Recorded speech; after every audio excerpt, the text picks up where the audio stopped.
During your tenure as BU's head wrestling coach, you produced 37 All-Americans and you placed as high as third in the country. Why were your teams so successful during your time at Binghamton? Well, I attribute most of the success to the students, to the athletes. You know, we recruited good kids. We were able to attract good kids. They worked hard. You know, I've always been, I don't want to say that coaching is overrated, but, you know, there is an expression that good athletes make good coaches. And we had some really, really talented and terrific athletes, and I think that led to a lot of our success. I mean, I would give them the bulk of the credit. And also what I said before is we had some great support on campus, great support from people in admissions.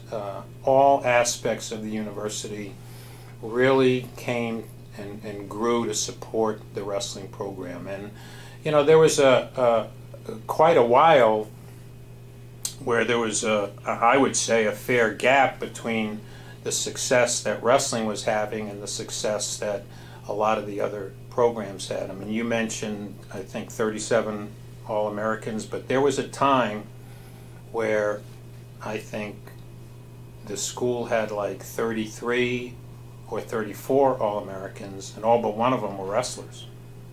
So, nobody enjoyed you know, we placed a number of times in the top 5 in the NCAA. The best we did was third the year that we hosted, second time we hosted, but there was a lot of success and a lot of support, and I think that's what I would say made it happen.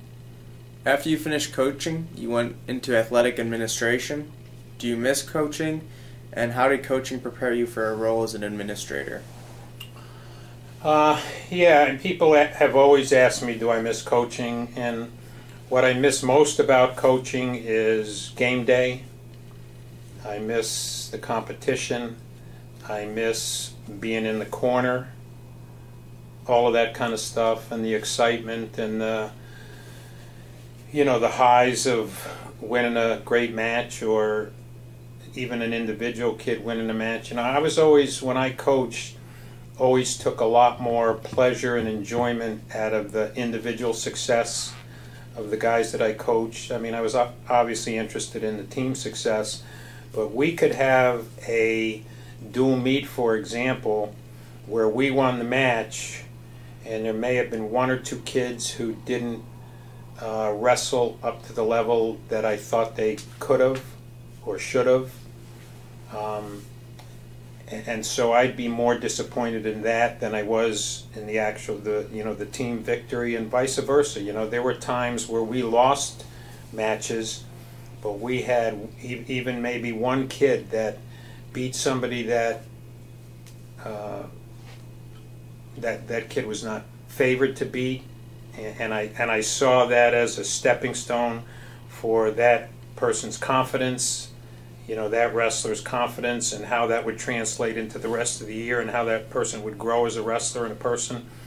And I always got more pleasure out of that. So there would be times when the team would lose, and I'd be pretty happy, and times when the team would win, and I'd not be so happy.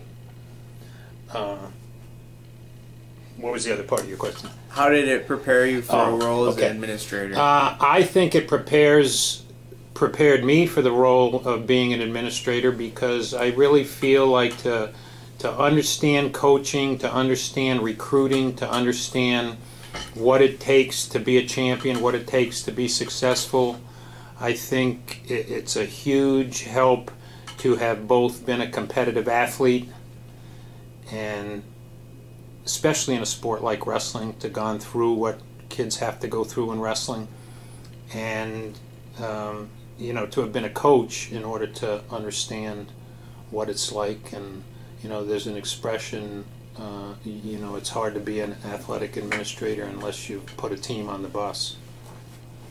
And so those things, I think, that served me well. But also there's organizational skills and management skills and all of that. So you have to deal with people. Everything's about dealing with people. And being an athletic administrator is all about dealing with people.